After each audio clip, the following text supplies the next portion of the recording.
está claro.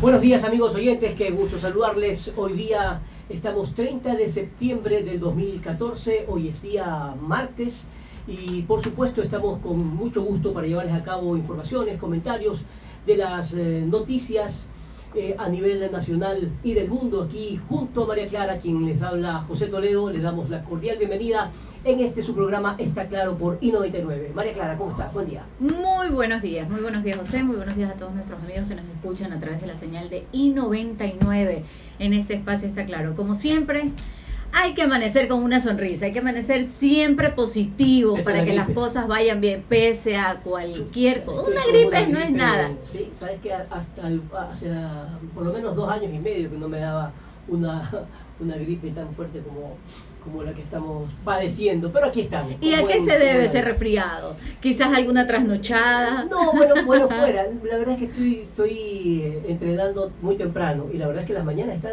heladas. Entonces, sin duda debe haber sido eso de ahí, pero bueno. ¿Alguna brisa matutina? Sí, exactamente, pero el gusto de jugar y de entrenar está ahí, así que hay que reponerse, hay que seguir con fuerzas y hay que seguir trabajando. Por supuesto que sí. Nosotros siempre, ¿sabes qué? Mira, lo bueno es estar siempre con el ánimo muy en alto.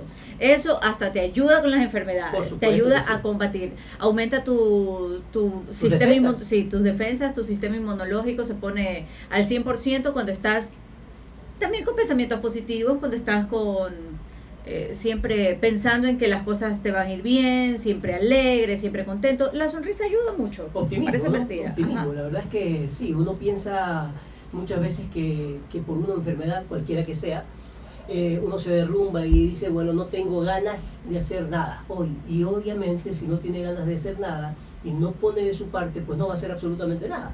Todo lo contrario, es cuando más uno tiene que despertarse, salir adelante, pensar en cosas positivas y hacer cosas en el día que evidentemente contrarresten a ese estado de ánimo, ¿no? Ser proactivo también, generar cosas en función del beneficio personal. Por supuesto que sí. Eso es lo principal. ¿Qué vamos a generar hoy día nosotros? Opinión positiva. Por supuesto, hay que hablar de la familia, hay que hablar del positivismo. Por supuesto, este es un día políticamente muy duro en nuestro país. Es un día en donde se recuerda el famoso 30 de septiembre en la capital de la República, en donde hubo una cantidad de protestas que se salieron totalmente de la mano. Todavía no se ha podido comprobar a ciencia cierta quiénes estuvieron atrás de lo que se llamó la posibilidad o el intento de golpe de Estado, como lo ha calificado permanentemente en estos 4 años el gobierno nacional. Continúan las investigaciones, los detenidos, etcétera, y hoy entiendo que va a haber una gran concentración a las 18 horas en la capital de la República, convocado por el gobierno nacional. En medio de ello, ayer la izquierda mundial se dio cita justamente en Quito, la capital de la República, y aquí estamos observando fotografías en diferentes medios de comunicación escritos del país, en donde se destaca la cantidad de personas, 37 organizaciones que participaron de la ELAP.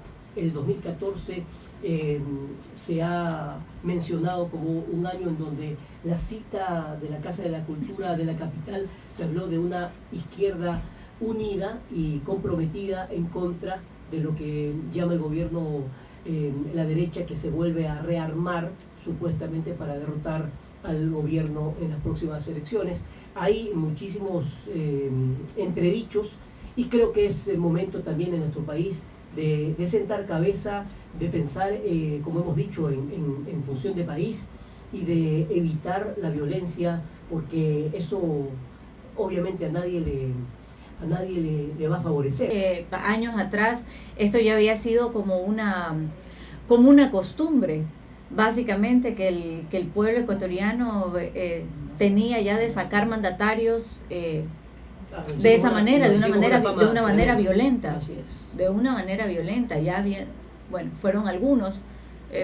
De más está decir detalles porque todos lo recordamos. Totalmente. Y no es la forma. Así es. Bueno, vamos con una información previa a la entrevista del día. Ecuador deberá pagar más de 77 millones de dólares por el caso Chevron 2. La Corte Suprema del Reino de los Países Bajos negó el pedido de nulidad del laudo arbitral interpuesto por el Estado ecuatoriano. El pasado viernes la Corte Suprema del Reino de Países Bajos rechazó este recurso de nulidad interpuesto por el Estado contra los laudos dictados por el Tribunal Arbitral bajo las reglas Unistral, iniciado en diciembre del 2006. Y justamente para hablar de este fallo, cuáles son las consecuencias, qué es lo que se viene ahora, qué es lo que puede o debe hacer el Estado ecuatoriano, vamos a entrevistar de inmediato al doctor Augusto Tandazo, quien es un experto petrolero y jurista, para que nos hable del tema y cuáles son las repercusiones del mismo. Doctor, buen día, el Ecuador le escucha, estamos aquí en Está Claro con María Clara Triviño y José Toledo. Buen día. Buen día, gracias por la entrevista. Mire, cuando uno ve este tipo de informaciones, siente una indignación y nace dentro de una actitud de rechazo total y absoluto de la forma como se conducen este tipo de procesos arbitrales. Es prácticamente, los arbitrajes es como que actúan como en despoblado, es un asalto a mano armada y a las oscuras, sin que se dé la oportunidad de atender el derecho, la razón, la justicia que existe en un país. Miren las cosas que existen en este caso. La compañía Texaco inicia una demanda y luego la Chevron la continúa. La demanda se inicia en los tribunales fiscales del Ecuador porque no se atendían determinados reclamos de la Chevron y el tema se demoraba. Y luego de eso la Chevron dice: yo llevo este arbitraje porque se está denegando la justicia en tanto en cuanto esto se demora. Y ahí actúa Chevron y presenta un arbitraje internacional bajo las reglas de los citados. Entonces, lo primero que tenemos que decir es lo siguiente, que esto es repugnante. Tengo delante mío, mientras usted me hace la entrevista, la apelación de Chevron a la sentencia de la Corte de Sucumbio sobre el tema del daño ambiental. Correcto. ¿Y cómo se defiende Chevron de este caso? Dice que Chevron no tuvo ni tiene alguna conexión con el Ecuador. Estoy leyendo textual el escrito de la Chevron. Y luego dice: Chevron no es la sucesora legal de Texaco. Entonces, si no es la sucesora legal de Texaco ni tiene alguna conexión con el Ecuador, ¿cómo es que nos metió este arbitraje defendiendo intereses de la Chevron, que evidentemente Chevron sucede a la Texaco en derechos y obligaciones? Y se acepta esta majadería. O sea, Chevron le sucede a la Texaco cuando tiene que reclamar 700 millones de dólares. Cuando le conviene. Y no tiene nada que ver con la Texaco cuando tiene que pagar los 9.000 millones de dólares de la sentencia de Sucumbio. O sea, es que este es un insulto. Ahora, Y es un tema importante que los medios deben resaltarlo y destacarlo para que se vea la mentira y la falsedad con la que actúa Chevron. ahora, doctor, el Procurador General del Estado, Diego García, ha dicho que independientemente de este fallo, de la decisión de la Corte Suprema del Reino de los Países Bajos, el Ecuador va a continuar con su defensa ante la Corte de Apelaciones del circuito del Distrito de Colombia, en donde Chevron pretende ejecutar el laudo del caso Chevron 2. ¿Eso qué significa? ¿Hasta cuándo va a llegar legalmente este proceso? El solo hecho de que nos lleven a ejecutar este laudo en el Distrito de Colombia ya es una irregularidad. Porque siendo que territorialmente el caso Chevron, como todos los casos de Texaco, se ejecutaron en el Ecuador por principio de ser hecho realidad, tienen que ejecutarse en el país, en este caso, donde trabajó la Texaco. Pero no lo hacen acá. ¿Por qué no lo hacen?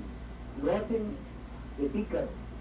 Porque el artículo 414 del Código de Procedimiento Civil del Ecuador dice: las sentencias extranjeras se ejecutarán. Y un laudo es una sentencia extranjera si no contravienen al derecho público ecuatoriano o a cualquier ley nacional y si estuvieran arreglados a los tratados y convenios internacionales vigentes. De tal manera de que tiene ahí un primer elemento. Y el segundo elemento, existe el Tratado de Nueva York, que es comúnmente conocido como Tratado de Nueva York, que es la Convención Internacional sobre Ejecución de Sentencias Militares Extranjeras, que dice que un fallo puede no ejecutarse cuando contraviene el orden público, o sea, las leyes de un país. Y sin embargo nos dictan este fallo de nulidad, de rechazo del recurso de nulidad presentado por Ecuador, para obligarnos a seguir peleando, pero en el terreno de ellos, en Colombia, Estados Unidos, cuando el tema está acá. Pero en el camino hay otro tipo de cosas. Cuando presentan la demanda arbitral, dicen que tienen la demanda arbitral porque se está afectando las inversiones realizadas en el Ecuador.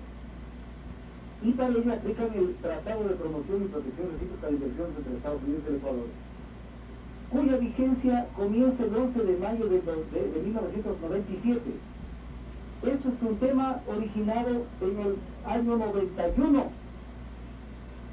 El Tratado de Promoción de Inversiones, que lo tengo también delante mío, en el artículo 12 dice que entrará en vigor después de la fecha del instrumento de los instrumentos de ratificación, 30 días después. El tratado no es retroactivo. Entonces este arbitraje es un arbitraje espurio, es por gente que posiblemente recibe mucho dinero para este tipo de situaciones. Y lo afectan al Ecuador, porque lo afectan en todos los arbitrajes de una manera descarada. Entonces le aplican, ¿cuál es el consentimiento dado a este arbitraje? Ninguno. Porque dicen, no, el consentimiento está dado en el Tratado de Promoción de Inversión. Pero el tratado rigió a partir del 97, porque el caso es del 91. Es una cuestión tan elemental, pero adicionalmente, nos llevan al arbitraje bajo las reglas del UNCITRAL. ¿Qué es la UNCITRAL? Son las reglas de arbitraje de la Comisión de Naciones Unidas para el Derecho Mercantil. UNCITRAL en inglés. Pero no es que Naciones Unidas es la que hace el arbitraje. Son unas reglas de arbitraje para quien quiera, cualquier persona privada o pública de la calle, diga, utilicemos estas reglas y bajo estas reglas hagamos un arbitraje. Como decir, vamos a hacer un partido de fútbol y alguien dice, ¿y cómo jugamos? Jugamos con las reglas de la FIFA, que dice que hay offside, que hay 11 jugadores y etc. Pero no es que la FIFA arbitra. Entonces, con este tipo de arbitraje bajo las reglas de un arbitral nos afectan. Pero ahí viene el tema de la Constitución. A la Constitución algún pícaro, algún perverso de Montecristi hizo una trampa en el artículo 422 de la Constitución. Porque dice, no se podrá celebrar tratados o instrumentos internacionales en los que el Estado ecuatoriano ceda jurisdicción soberana a instancias de arbitraje internacional. En este caso, ¿cuál es la salida? La salida es no se ha firmado ningún tratado internacional, solamente estamos utilizando las reglas de arbitraje que están ahí colgadas en la página web. Pero se trata de un arbitraje internacional. Entonces, este artículo de la Constitución es un artículo que merece ser revisado, porque hay un bypass, hay una forma de eludir el espíritu de los asambleístas de Montecristi, que era no ir al arbitraje internacional. En nuestro programa está claro, estoy dando mi teléfono a Mariquita Novoa, seguramente me va a dar algunos consejos que debo tener en cuenta permanentemente. Etiqueta y protocolo, tú puedes brillar, que tu comportamiento y acciones hablan de ti. Es un libro de Mariquita Novoa, estoy seguro que todos lo conocen, todas la conocen, pero para hablar un poco de su personalidad, de su trayectoria, periodista, presentadora de televisión, una gran mujer, ser humano extraordinario con quien he podido conversar, trabajar hace bastante tiempo aquí, justamente en I99, y una experta en todo lo que significa buenos modales, comportamiento y protocolo. Con ella vamos a conversar. Justamente este programa busca analizar estos temas que son importantes, la familia, la buena relación y el comportamiento. A propósito de este tema, quiero leer, siempre recurro a algunos libritos que me gustan, como Las culpas de la vaca, y hay algunas parábolas interesantes. Esta es cortita, pero muy interesante. Dice así: en los días en que un helado costaba mucho menos, un niño de 10 años entró en un establecimiento y se sentó en una mesa. La mesera puso un vaso de agua enfrente de él. ¿Cuánto cuesta el helado con chocolate y maní?, preguntó el niño. 50 centavos, respondió la mujer. El niño sacó la mano del bolsillo y examinó las monedas. ¿Cuánto cuesta un helado solo?, volvió a preguntar. Algunas personas estaban en la mesa y la camarera ya estaba un poco impaciente. 25 centavos, dijo bruscamente. El niño volvió a contar las monedas y dijo, quiero el helado solo. La mesera le trajo el helado, puso la cuenta en la mesa y se retiró. El niño terminó el helado, pagó en caja y salió. Cuando la mesera volvió a limpiar la mesa, le costó tragar saliva al ver que allí, ordenadamente junto al plato vacío, había 25 centavos, su propina. Jamás juzguemos a alguien antes de saber por qué. Qué importante este tipo de temas, las buenas costumbres y estar bien con los demás, ¿no? Mariquita, buen día. Buenos días, José. Qué Mucho gusto de verte, María Clara. Igualmente, muy feliz de estar Mariquita. en esta mesa de Está Claro. Igualmente. Está claro que este libro es importante. ¿Por qué? Este libro pretende recordar lo que tú, María Clara, y yo, y muchos de nuestros radioescuchas hemos venido recibiendo como parte de la formación en nuestras casas, José. Nada de lo que se dice en el libro es nuevo, nada es un invento.